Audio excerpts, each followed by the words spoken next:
you do need a turbo cam. We're live. It is 7:25, so we'll have a little shorter version for tonight. But I wanted to talk about something that's kind of cool, and a lot of guys don't realize it, I think. And that is, especially since I just recently did a video where I'm telling you, hey, look, upgrade your intake manifold, take off the stock truck intake manifold, put on a Trailblazer SS and pick up 15 horsepower or whatever. We did that comparison both on a 5.3 and on a 6.0, but we ran it both with our cams on the low buck truck camshaft and the truck plus camshaft. And not surprisingly, a camshaft doesn't like a particular intake manifold, or an intake manifold doesn't like a particular camshaft. And I know when I say that, people are going to lose their mind, but I'm not saying that you can't have a high RPM cam and a higher RPM intake, and you shouldn't put those together. You absolutely should. But what I'm saying is that the Trailblazer SS in these intake manifolds that most people are running, that, you know, something that makes peak power at 6,500 or less RPM, the Trailblazer SS intake manifold is going to continue to add power. There's not a situation where it doesn't do that. It is a better intake manifold design than the truck manifold. It always, every time I've tested it, it has added power compared to the truck manifold. Now, it does not do, I know a lot of guys, well, I want it to be as good as the fast. It's not as good as the fast. The fast adds power on top of that, even more so. And as we go up in power, the gains that we get from these intake manifold upgrades, whether you're going from the truck intake manifold to the Trailblazer SS, or from the Trailblazer SS to the fast, like an LSXR, LSXRT, which both do the same thing in the testing that I've run, you get greater gains when you have more motor under it because it needs more airflow, and you get greater gain, just like you do with camshafts and just like you do with cylinder heads. When it wants more of stuff and you give it some of that stuff, you get better gains. So we know we get better power from a Trailblazer SS. I like the way that the Trailblazer SS looks better too. I like it the way that it looks more so than I like the early truck manifold. But that even with that said, that doesn't mean that you can't make a ton of power with the Trailblazer SS or with the truck manifold. One of the things that people think about, and I'm not sure why this is happening, but they think that, okay, well, at what power level will the truck, like intake manifold, like choke out at? I'm not sure I know what the technical term of choking it out is, but they seem to think that, just like with throttle bodies and things, that there's some point where it just doesn't make any more power. Like it just stops making power. That's not what happens.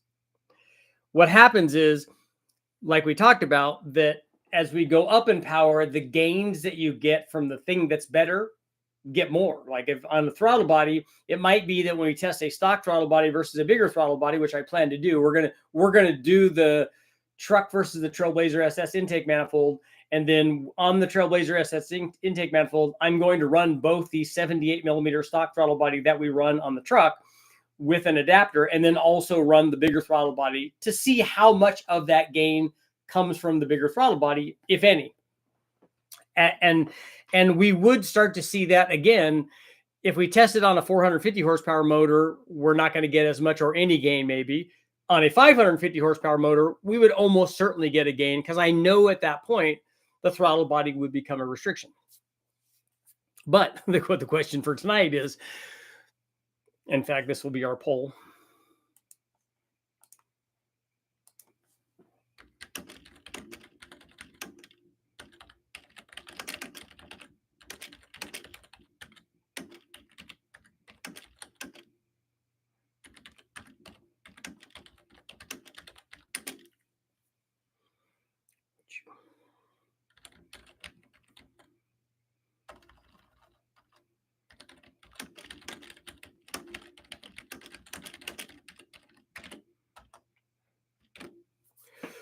Okay, if you're running a turbo on your 4.8 or 5.3, would you swap the truck intake manifold for the Trailblazer SS?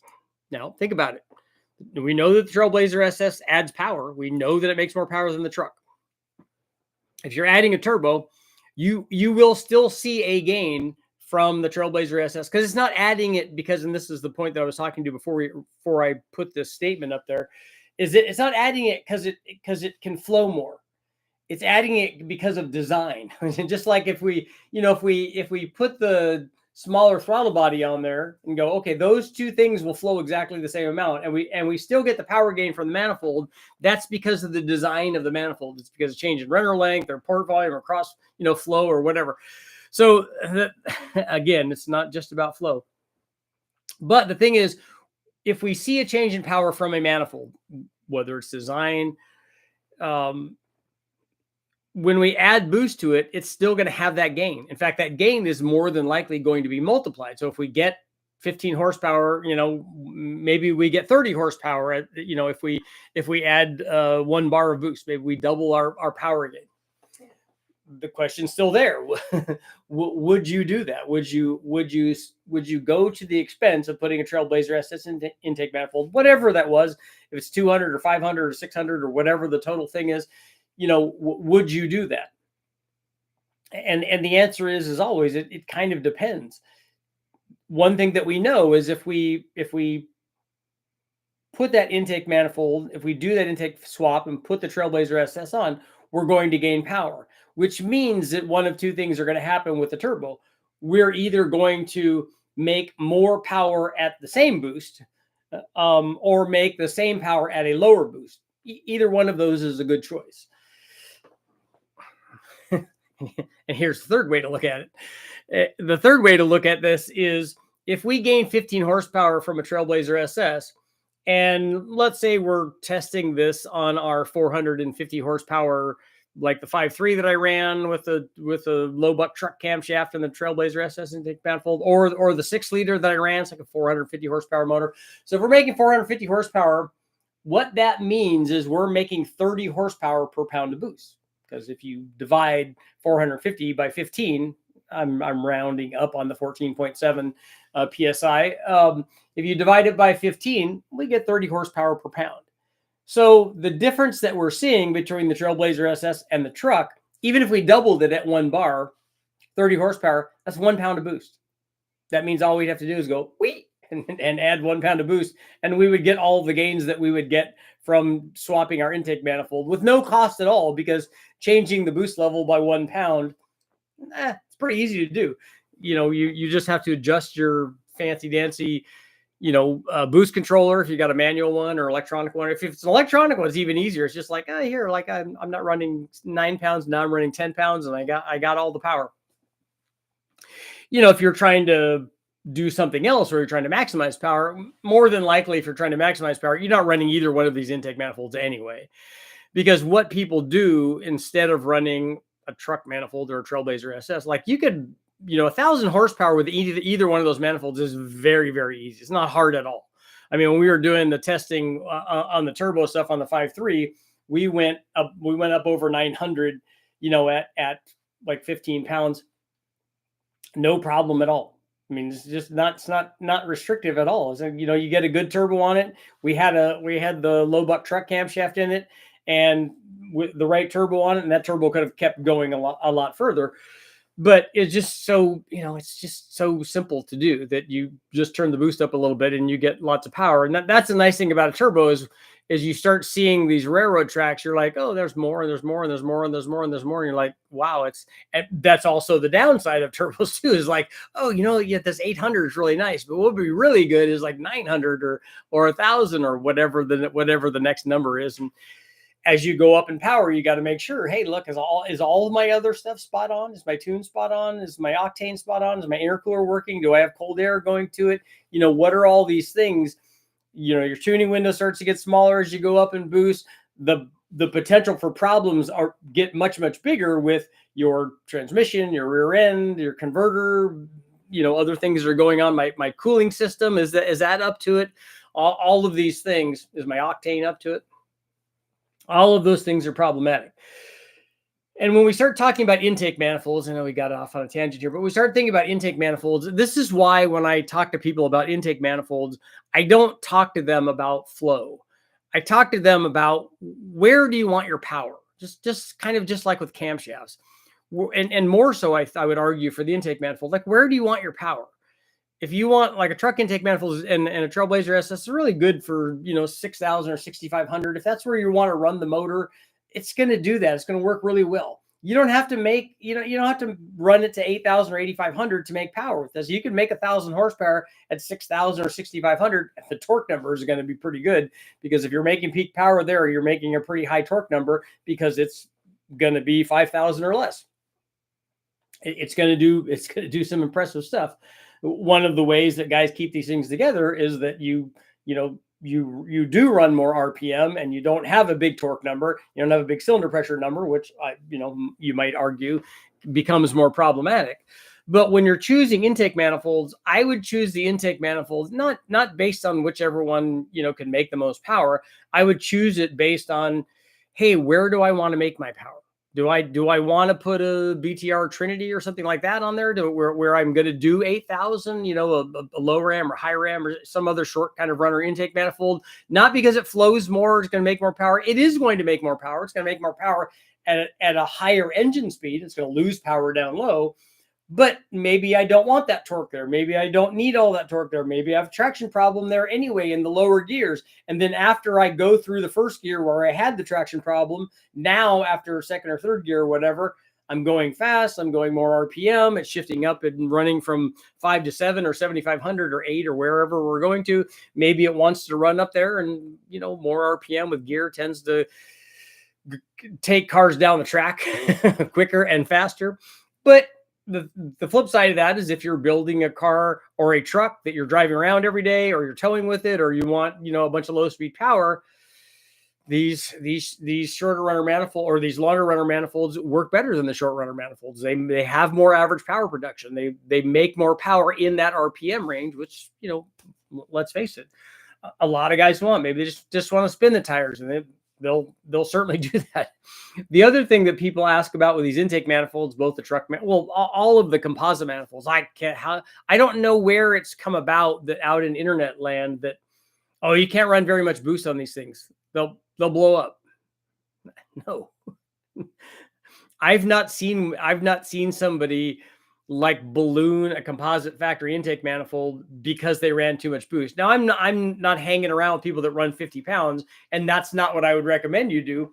But we have run 28 pounds on these things and not had problems with them. And also with the fast, we ran a lot of boost with those and didn't have problems.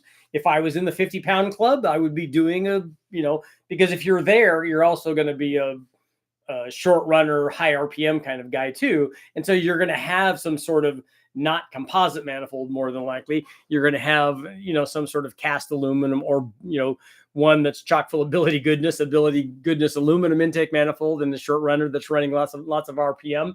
But that's going to be a function of where the rest of your combination is making power. So I'm curious to see what's going to happen with the poll on there. I have been traditionally for years and years and years, certainly before I started YouTube, if you would have asked me what would you do, I would have told you make as much NA power as you can, and then you add boost. That way you don't have to add very much boost. But the LS kind of changed all of that for me. And it hasn't changed it for like the small block Ford, which is where I kind of cut my teeth on all of this stuff. It hasn't changed it for that, because with the small block Ford, yeah, we can run boost, but it's got heads that are just terrible. The camshaft's not bad. It's got an intake manifold that's just terrible. You need to change all of that stuff. At least get it to be making reasonable power, where a stock LS is already doing that, and one with a cam even more so that then you can get good multipliers. Rather than having it be a 250 horsepower motor, at least have it be a 350 horsepower motor like a stock 5.3. Preferably even better, like a 400 horsepower, small block Ford. And then once you start multiplying it, you can get into the block splitting territory. Then we could talk later about that stuff. So let's see what you guys got going on. Darren, Untrue, Jordan, Eric, what's going on? Sold my Trailblazer SS intake off of my LS2. Carburetor looked funny on top of it.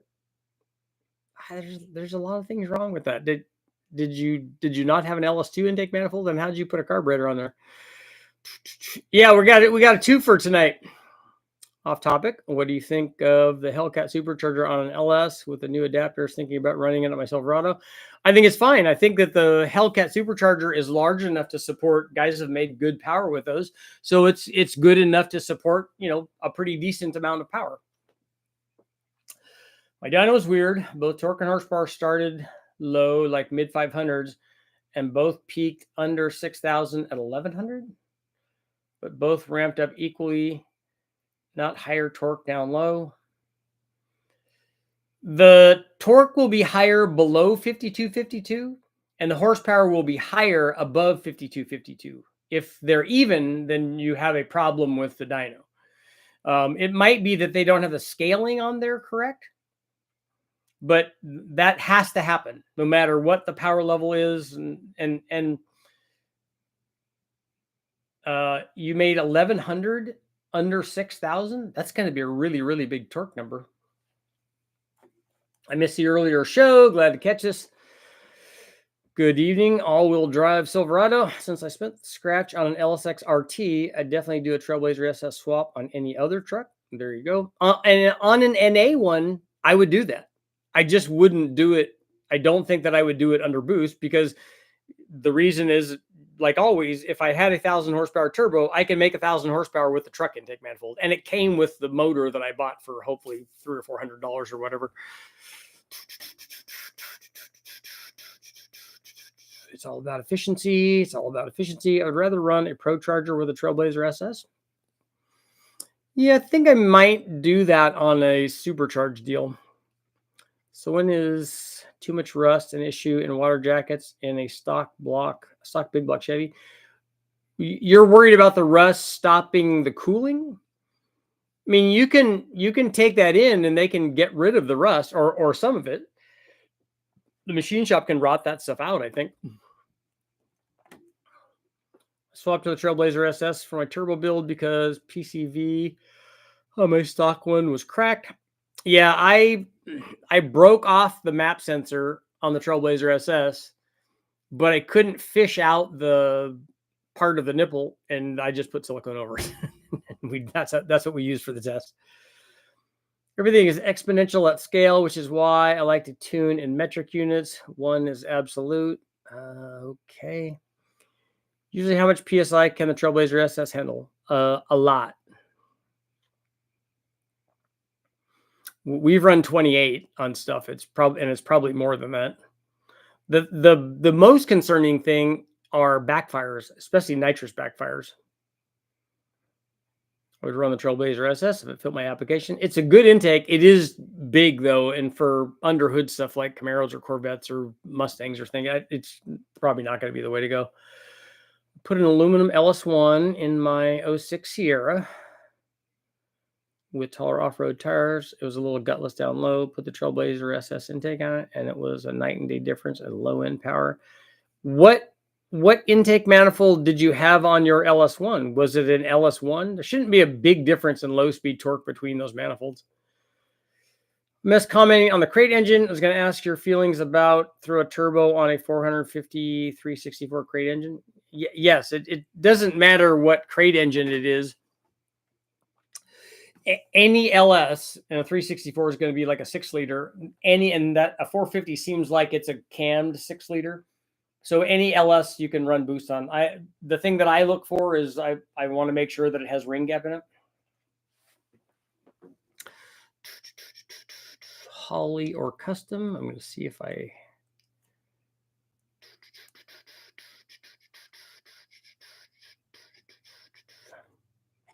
Boost versus efficiency versus competitiveness. How many transmissions have I scattered? Dark Blaze, what's going on, man? Speaking of boost, does adding nitrous to a centrifugal supercharger add boost? Added 100-shot plate under my Holly Sniper, a map sensor reading according to the data log was 192 kPa. What was it when you're not running nitrous? I mean, it should be easy to log that to see. We did do it on a Paxton on a 4-valve motor, but I don't remember if there was a change in pressure. There was definitely a change in power. And maybe you would see a change in pressure from the displacement of the nitrous and the fuel. I'd like to run a 650 or 750 double pumper carb on my D16. Well, why do you want to do that? If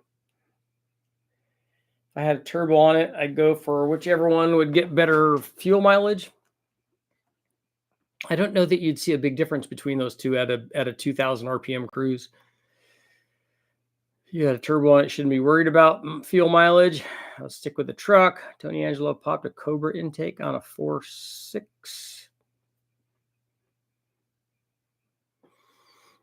Doesn't a Cobra intake come on a 4.6, a 4.6 valve, or is there something I'm missing there? Is one of them a 2 valve and one of them a 4 valve, or what's the deal there, T?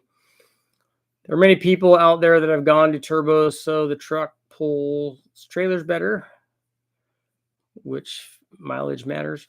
Yeah, but if you have a turbo and you're using boost while you're towing, the difference in the manifolds is not going to come into play.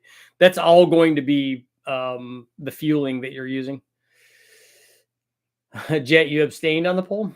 How much more volume does the truck intake have? I don't know about volume. It would be difficult to measure that unless you did a displacement thing.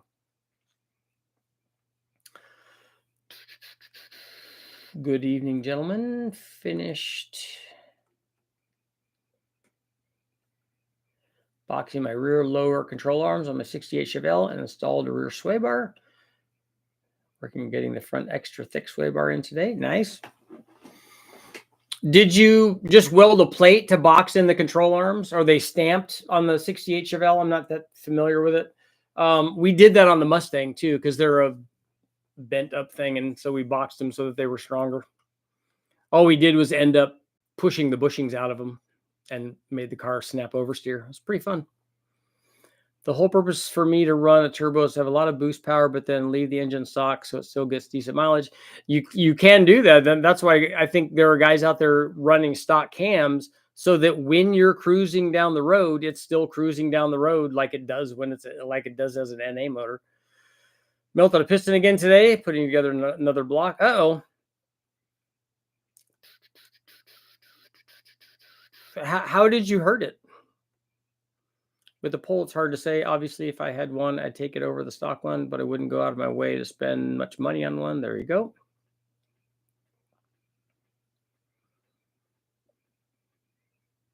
Street daily 67 truck, but had a cracked intake from the yard.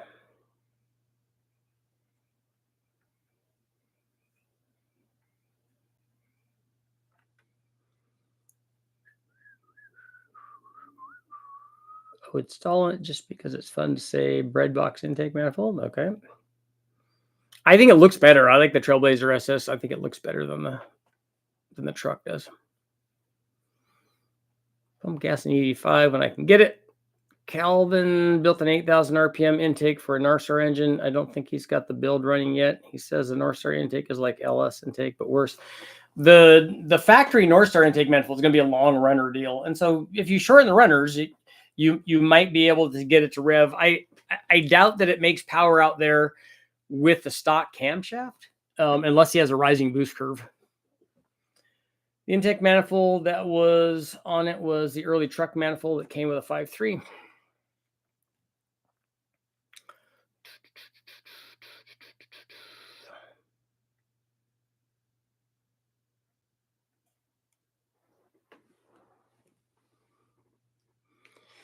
Yeah, I doubt smog goes away in California. Not sure I wasn't logging at the time, but did a long high-speed pull and felt it lose power and made a loud backfire on the D cell. You felt it lose power when you heard? Is that what you're talking about? 15 pounds tops before adding nitrous. Off topic, but what I have to worry about piston to valve clearance with a can 231, 244 on a 112. On Jake, on what motor is this? It's possible to get good gas mileage on a Truck Norris cam, or is the cam itself not going to let me get okay mileage? Yeah, if it's tuned right under cruise, it should. Most people's problem with cams is that they're using the extra power of the cam more than they did before that. And so they complain about fuel mileage. I'm like, well, but that's not really a fuel mileage test. A fuel mileage test is you driving for 100 or 200 miles at a steady state 2,000 RPM, like on the freeway, and then have it obviously be properly tuned so it's getting the same air fuel and the same timing, and then do it with both cams and see what happens. That's a fuel mileage test. The fact that you're hammering on it because you want the extra 50 or 60 horsepower, whatever the cam got. Now, the Truck Norris cam is a good cam. So that's you. That's you not getting good mileage. Not you in particular, but most people there are like that. Same thing with turbos. Oh, turbos hurt the mileage. Yeah, because you're in boost all the time. That's why it does that. By the way, this is all on the stock block 302, stock crank, forged rods, and pistons, Promax cylinder heads.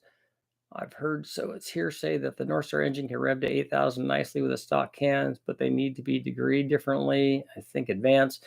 If you wanted to rev higher, it would need to be retarded. The cams would need to be. Normally, that's what happens. And then whether or not the thing can rev to 8,000, since that's an overhead cam motor, right? That's certainly possible.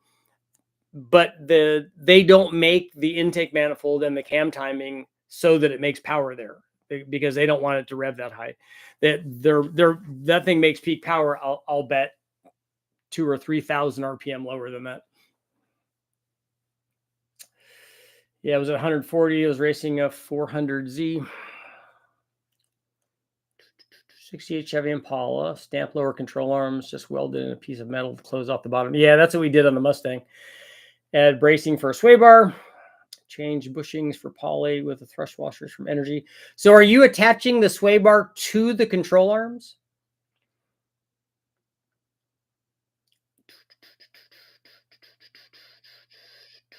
I've got a 6.2 LS3 525 motor. It's new. Great engine from Chevy Performance. I have a new square port Tbss intake manifold. My question is, will that be a good intake for that motor? Yes, that intake manifold is the same as the LS3 intake manifold. It makes the same power. Every time that I've run that manifold, the one that I ran was an LY6, but that should be the same thing. Northstar is basically the Dover overhead cam Corvette motor. I think it's a far cry from that. My Fusion is a little gas hog, but it sounds good under boost. T, what motor is in that? Is it a 3-liter? I don't know what those is. And it's a twin turbo deal. Kuwait's in the house. What's going on, man? Working on turbo TBSS. What did I miss? James. We were just talking about whether or not people would change the intake manifold if they had a truck intake manifold. Would they step up to the Trailblazer SS? We know that it's going to make more power because we've tested a bunch of times. Would you do that if you had a turbo on your car, on your motor? Northstar is 2 Atlas 4-cylinders put together. The old C4 ZR1. We actually have double overhead cam Corvette engines. They do now, yeah. Oh, T, yours is a 1.5? Okay. Does a Trailblazer SS intake have more volume than a truck intake manifold? Does it have more plenum volume? That's a hard thing to answer, because if you look at the way it's designed, it has a common tube where the air goes in. The truck is like this. I don't know. I need to look inside. I haven't cut open a Trailblazer SS, but it has that tube. Then it has a side oval exit out of that tube, then goes into a common plenum, then goes into the runners, and the runners are inside that plenum. So like I said, it'd be difficult to measure the volume. And if we did change the volume, that's a Helmholtz resonance thing. But in that is the side exit connection between the inlet tube and the rest of the common plenum. Does that make it a dual plenum manifold? Is that part of the Helmholtz resonating frequency because they're connected? I think yes, but I think it changes the frequency for that compared to that whole thing being open. There's a lot going on there. I knew the Trailblazer SS was better than the truck. Didn't realize it was the same as an LS3 intake manifold. No, Sean, what you're getting ahead of yourself. The Trailblazer SS is cathedral port. The intake manifold that I said was as good as the LS3 is the late model truck version of the rec port truck manifold. not a Trailblazer SS. The Trailblazer SS is cathedral port. The one that he was talking about is a rec port intake manifold, like an LY6. That's the same as an LS3. Otherwise, the Trailblazer SS and the LS3 can't really be compared because one's a cathedral port, one's a rec port. I have a stroke 416 LS3, has a stage 1 VVT GPI cam. I never tested any VVT, but the GPI guys are good at what they do. They know camshafts. Everything else is upgrade. Only stock parts are the block, heads, intake manifold, and valves. I get only 380 to the wheels. That seems really, really low. I suspect something's wrong. I mean, I think that's 100 off from where it should be. I don't know what the GPI stage 1 VVT cam is. I'm assuming it's going to be better than stock. But whenever we run a 416, even with a small cam, it's going to make more than that.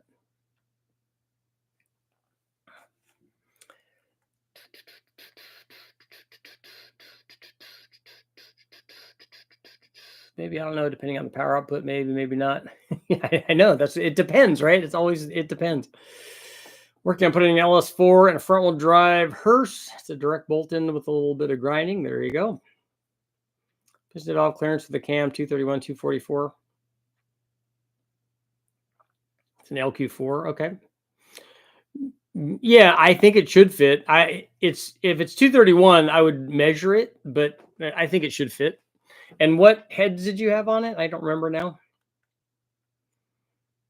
Just got into the videos because I picked up a 90 Fox body. Nice. With a split block that was turbocharged, trying to decide whether to put a stock 302 back in it or go with a stronger block. Either one of those are good choices. You can go to the wrecking yard and get a 302. You could also get a Ford Racing or other kind of block and put it in there. I would if it was a cathedral head setup. The Trailblazer SS I've been working on for years as an LY6 the whole time.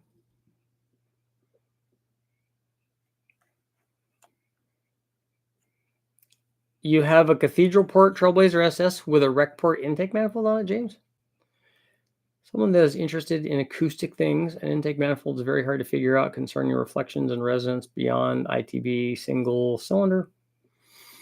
Yeah, I mean, the simplistic thing discussion about intake manifold design is there are three major forms of charge filling associated with an intake manifold design. You have reflected wave, you have inertial ram, and then you have Helmholtz resonance. They all do different things. They're all improving cylinder filling basically in their own way. A reflected wave is different than a Helmholtz resonance is a resonate frequency but it is adding, pressure waves. And then the inertial ram is the elasticity of the air column. And so they're doing different things, but they make a big difference in the power output. Richard, this has an L92 intake. Okay, so when somebody says Trailblazer SS to me, that means cathedral port to me. Now, I don't know, because I haven't looked it up. I don't know if they made Trailblazer SSs with rec port motors. Did they come that way from the factory?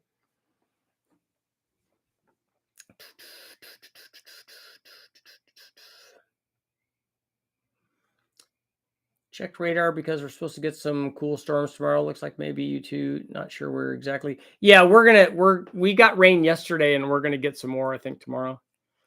Does anyone tow the Turbo 5.3? I'd like to know if getting a Cummins diesel would be better to swap into a single cab.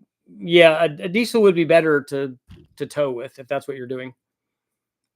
Forgot the exhaust manifold is also stock. The car has 175,000 miles on it. Engine has 3,000. I'm hoping that's a restriction. Do you think long tubes and a tune will fix the power? Stock manifolds are not terrible if this is on the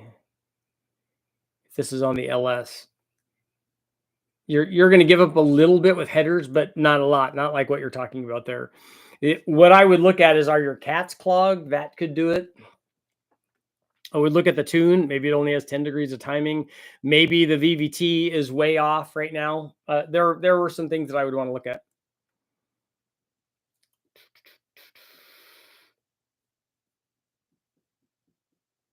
Is there any throttle body that will work on a car intake manifold with a truck water pump?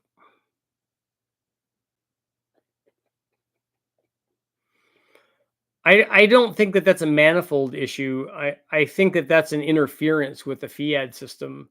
I don't know of anybody that makes it like a shorter one or an angled one or an aiming up one or whatever. I don't think I've ever seen that.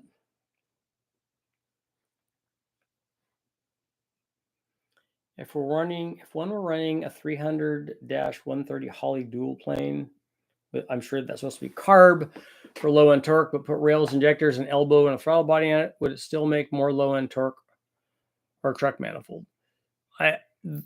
Well, you're going to take some of the torque away because you don't have the carburetor, so you don't have the added power from charge cooling, but the design of the manifold is going to stay the same.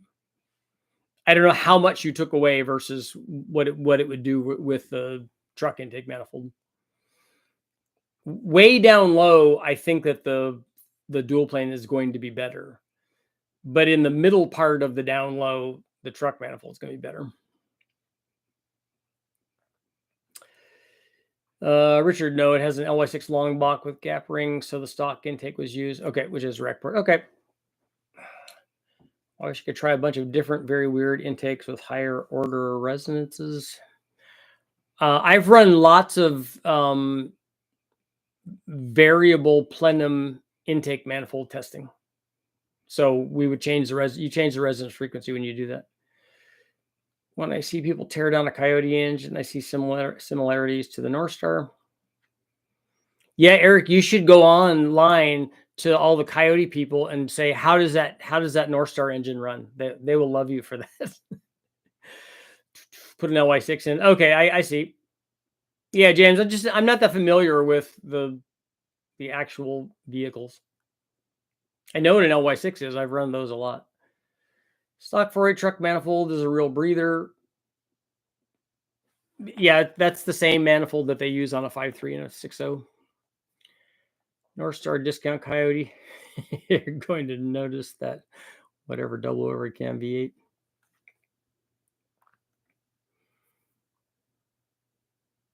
Thoughts on the older power ejection 3 EFI setup? I don't know. I've never tried it.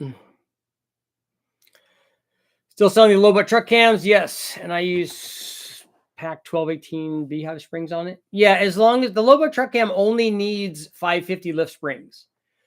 So you can run factory LS3 springs or LY6 springs. Any of those 550 lift springs are fine. I think the Pack 1218 will do that. If you haven't bought springs for it, our springs are only $79. They're BTR springs. So I don't know that you're going to find a better deal than that. And just go to Richard Holdner Performance and that's where the store is. Well, we're talking about intakes. I have an LS3 and a Fox Body Mustang with a short cowl hood. I was told I can run a Holley high ram under the hood if I put the top on pointed backwards. Yeah, that would help. But I think that the way that the nose drops down on it, well, I don't know. It's still pretty tall for that hood. It might work. I don't know. You could certainly run a low ram. Really need a new phone. It's got the hiccups. The 300 inline 6 is a discount 2J. It's pretty heavily discounted. Valentina, Richard, everyone is recently donated LQ4 no more. No, I'm going to put it back together. Why are LS2 strokers 402 and LQ9 408 more common? Is there a benefit to making the LS2 402 and not 408? The problem is you can't overbore the aluminum LS2 sleeve. You can't go out to 30 thousandths on the aluminum block. You can on the iron blocks. In fact, some guys on the iron blocks take it out to 4065, and then they put the LS3 style stuff in there. Our engine 7/8 collectors, long tubes, too big of a header for a 5.3 with the truck Norris. That's what we run on every 4.8 and 5.3 on the engine dyno. So no, they're fine. Swapping that manifold from stock seems to cost you seems to cost around $500. If you need a throttle body, fuel rails that have a return, done it twice with Holley throttle body and rails, a boost controller, likely a better investment. If it's a turbo thing, yeah, and you could just add boost, that's good. Dave, Vegas is in the house. Someone knows a cheaper way. I'm in. What are you talking about? Going to a high ram for 500? Is that what you're talking about? Is it because it's an aluminum block and it's better to keep the walls thicker? Yeah, no, an aluminum block like the 5.3 aluminum blocks, you can do 1,500 horsepower with those. It's because that particular sleeve in an LS2 block and an LS1 block and an LS3 block, but not the 5.3 block, those sleeves are thin. The aluminum part of it's not. The steel part of it is thin, and so you can't overbore it very much. Blood Moon tonight at 3. Yeah, depending on where you are in the United States, it's going to vary a little bit, but that'll be cool. Off the top of your head, what would a sloppy stage 2 add horsepower to a stock LQ4? I can tell you what it added. I can tell you what it added on an LY6.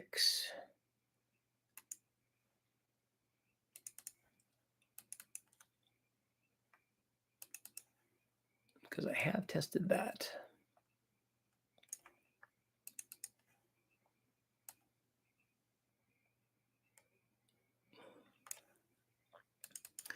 Stock cam. It was a stock 6-liter cam.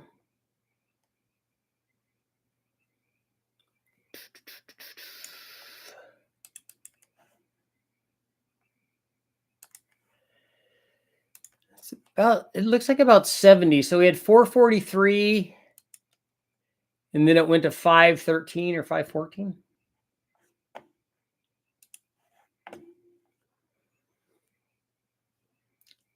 Bear. Oh, the Trailblazer SS? I'm trying to think how much that was. Is it? That's if you're changing the throttle body too? Are more Gen 1 small block Chevy turbo videos coming out in the near future? I don't have any small block Chevys. Well, I do have one to run. I don't know if we're going to run a turbo on it, though. LT6 actually is a discount Ferrari F136. You think so?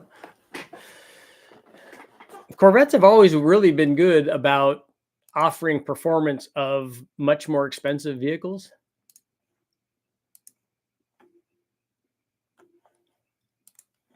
They've been pretty good about that.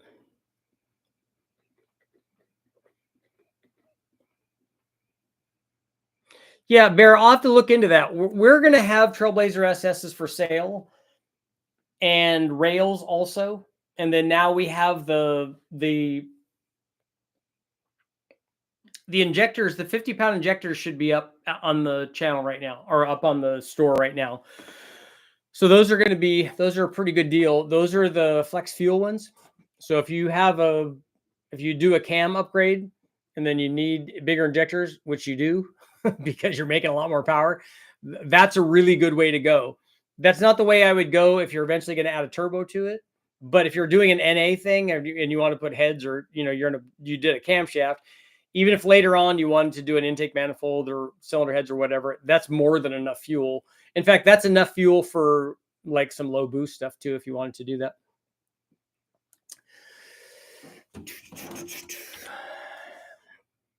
Let's see. I think Jimmy's got those up. Jimmy's been working it, man.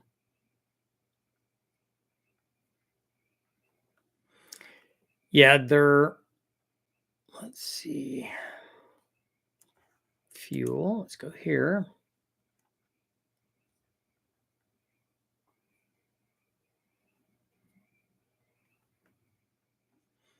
I don't see them there. We'll see. I know that they're going to be less expensive than the FIC stuff.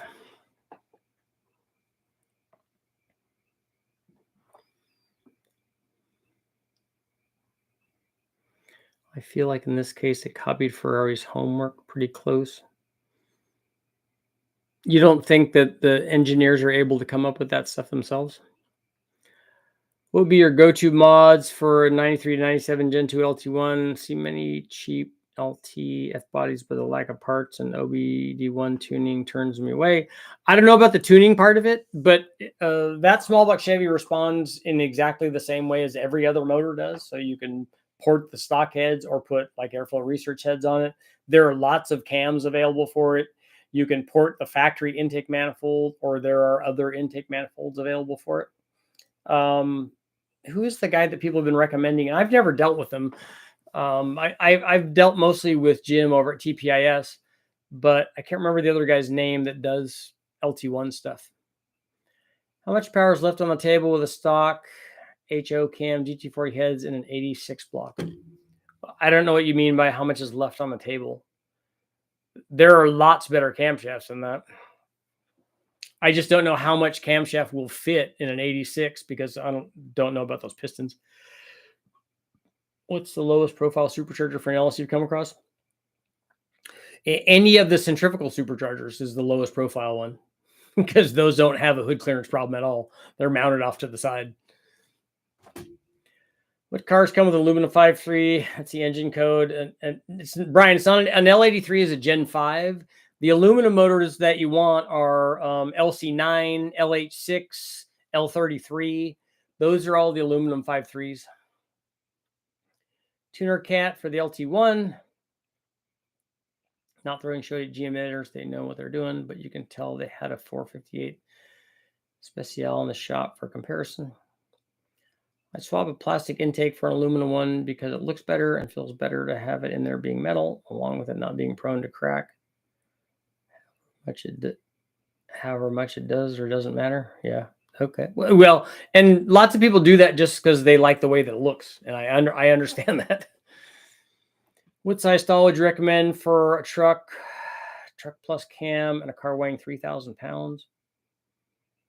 What is it you're trying to do with it? A 2,500 or 2,800 in that range helps with any kind of camshaft. But that's where I would be for most street driven kind of things. Assuming it performs around how the plastic one does or better and fits every good enough to be my preference. I haven't seen any sort of aluminum intake manifold that does that. There's no aluminum intake manifold that does what the Trailblazer SS or a Fast does, that all of them will lose power somewhere. Thoughts on the new Holley small block Chevy port injection intake manifold? If you're talking about the high ram, I think it's a good idea. Still thinking about offering aluminum 5.3 engine packages. Yes, we will have a couple of those. I inherited my late cousin's 5-liter convertible. Feels a bit guilty. Drivetrain is nice, and that's all I want from it. So you're gonna just strip it for parts?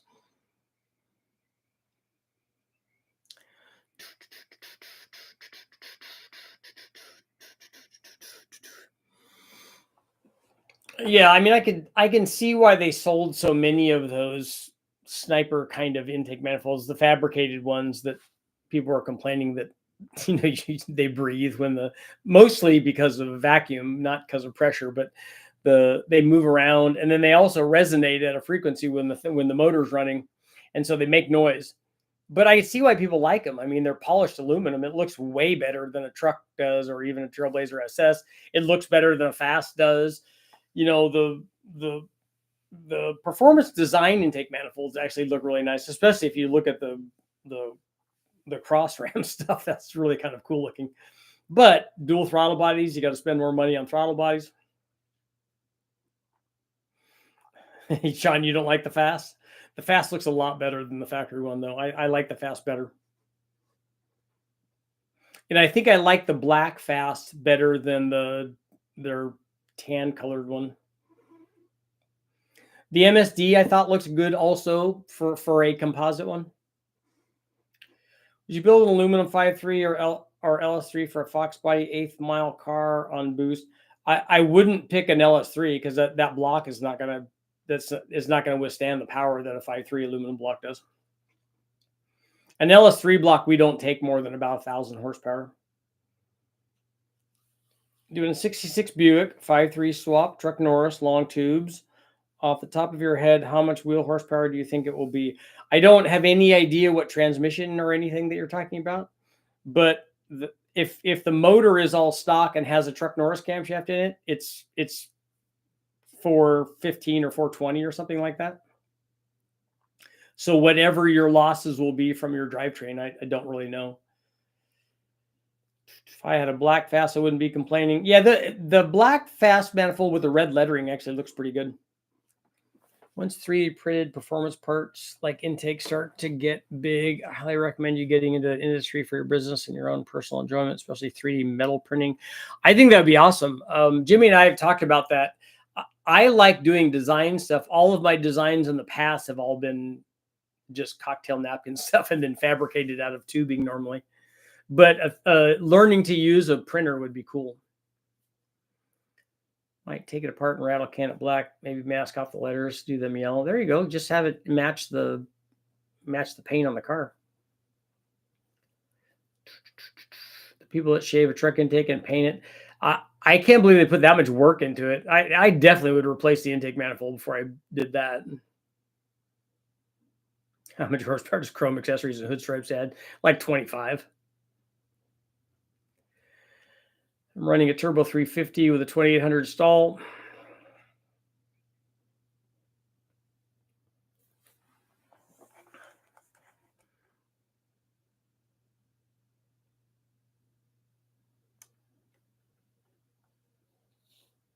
So you're going to lose at least 100.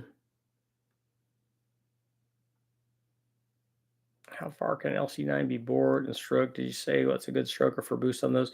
I wouldn't do any boring and stroking other than whatever you clean it up for.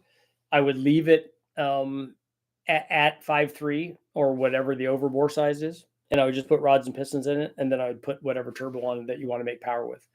You can make anything from a 5.3 up to a 383 out of that block with a 4-inch stroke and a 3905 bore, but there's no need to do that for a boosted application. And in fact, I think it's detrimental because you don't want to make the cylinders thinner. There's no reason to do that because it's not going to help you make power.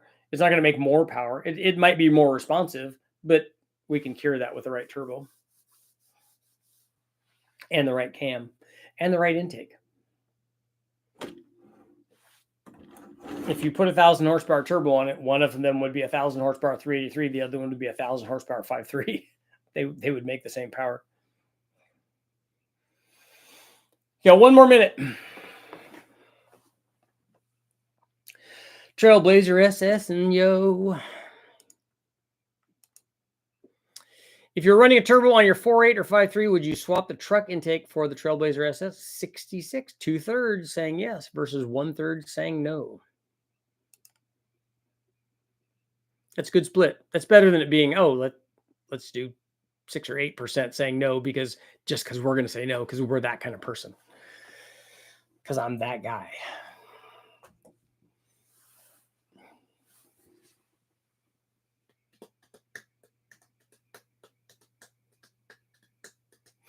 You guys are going to like the turbo stuff that we did because I did roll-in stuff. So we were measuring the KPA during roll-in at like 20 and 30% TPS.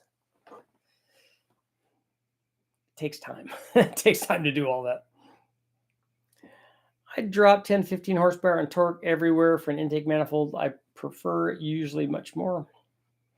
Yeah, like I said, I completely understand lifting the hood and going, but it runs good. Yeah, but it's a truck intake manifold. It looks terrible. But if you have a pretty shiny one that says ability goodness on it, then I should make plaques that say that, huh? Ability goodness. Trailblazer SS is the right intake manifold. It works good. When I was FBO with my 5.3 truck Norris cam, I made 392 wheel horsepower. I did have a big cold air intake manifold. Is that with the manual trans thing? 392 seems like a lot. Having run 5.3s 6 or 8 of them with Truck Norris cams. They make 420. They make 420 at the flywheel. When calculating wheel speed at Bonneville, how much wheel spin percentage do you account for? I don't put any in. The reason that I don't put any in is because all of the vehicles that I've run there have been front wheel drive. And when we calculate it out, there's almost no wheel spin. Our RPM and our mile an hour calculate almost exactly. And so I don't ever put any in. If I was doing a rear wheel drive car, I may have to put more in there. But I've never done that. So I don't know what the amount is. I don't know if it's 2% or 5 or 10%. I don't know how much it is. My problem is if I swap from an ugly fast to an MSD, I both gain power and cosmetics. But I'm over budget on the project already, so it's time to spray paint it. That's it. Every intake is a turbo intake. My truck intake identifies as billet. That's right. It identifies as an IR manifold. The angled throttle body on the Trailblazer SS made the turbo piping a little more annoying on my Chevelle, but it was worth it. I agree. When we have to do the air intake, I mean, on the dyno, obviously it's a lot easier, but when we do the air intake on that, it is different than the straight in deal for the truck. But I just like the way that I hadn't done one with the Trailblazer SS for a while. So we just are like, I'm going to make this work. Let's just get it done. It's got a weird angle to it. And since we can kind of maneuver the tubes around a little bit, it all works. And we weren't running a ton of boost. I didn't run the last time I was there. I think we ran 15 pounds. The reason I ask, because the LC9 won't get turboed, it will be pro-charged. My buddy was thinking that putting in a GTO, his LS2 has a window. Okay.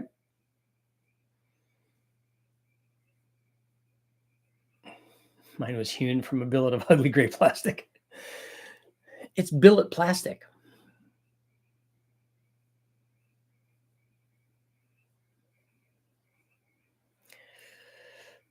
We did some testing with tire growth, but wheel spin numbers on the LSR forums are all over the place. We were guessing tire growth would nearly equal the slip.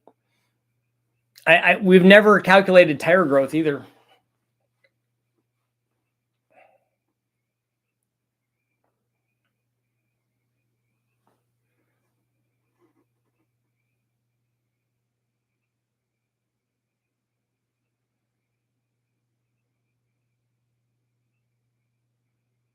How fast are you guys trying to go, Customs?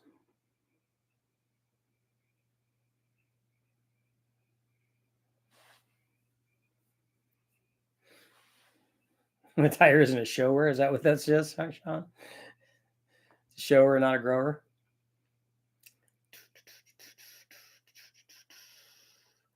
Thinking about getting an LQ9, but he wants something aluminum for weight reduction. And he wants it to be peppy for low RPM. Okay. That's going to be more difficult with Brian if this is the ProCharge one. It's not going to feel nearly as good with that kind of rising boost curve. Don't the Streamliners run plain tires? I honestly don't know. I don't know what they run. We all run the top fuel tires, the front tires on a top fuel motor or on a top fuel car. Goodyear front runners are what they're called.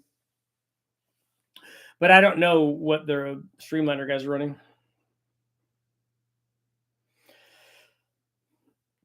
$200 club minimum is 220. So north of that, most calculators are showing the car has 245 mile-an-hour potential with ballast. Okay. So you're talking about the class that you're in. You've got to go 220 to set the record, right? Because you got to set a record over 200. I mean, it could be 200.3 or 200.4. If your record is 200 or lower, you can be in the 2 club if you go over 200 and set the record. So even if the record's 175, if you go over 200 and you set a record at that speed, then you get in the 2 club. But just because you go 200, you don't get in the 2 club. If the record's 220 and you go 207, you haven't gotten anything. I mean, you've gone 200, which is good, but you don't get any recognition for that. Do stacks on the intake side of the throttle bodies on an ITB intake make it act like longer runners, or do they have to add the spacers under the throttle bodies? Actually, stacks, depending on what the angle of attack is, depending on the radius, they actually reduce length because they start the reflected wave happening earlier rather than going straight up. On my 5.3, do I need a tune to run the Trailblazer SS I got for free, or should I just wait for a better intake manifold? No, you don't need your mass air meter should compensate for a Trailblazer SS. Sean, you're going to ask them about the ring gap. You can always run. We run 100 shots on almost everything. Open records in DMGT, but 200 club minimum is listed as 220. And unless that's something that's brand new, I've never heard that. I don't know why they would call it a two club. My 2 club hat was a 207 record in the Civic, and then we ended up going 226 in it. At what power level have you really seen a T5 give out? I don't think that that's a power level. I think that's an abuse level. I got excited about getting my 100 club sticker. I would be excited about doing that although we've already gone faster than that in the Metro.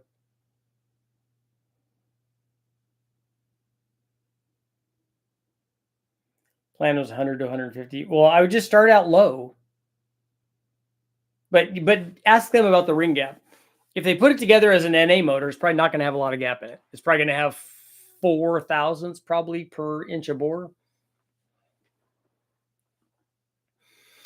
They may have squeezed a little more out of it or put a little more into it.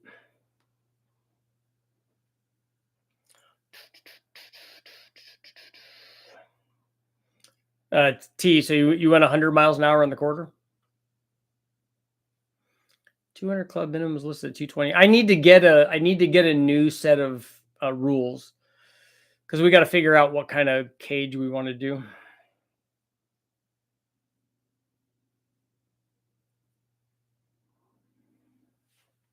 The nice thing about the Metro is that we only want to go 150 or 160, somewhere in that range.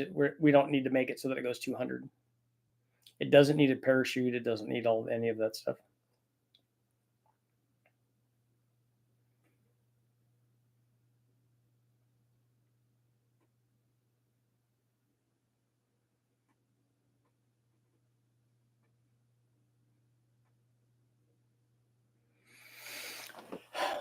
On that note, it is time to go. Thank you guys all for showing up, and I will be back tomorrow.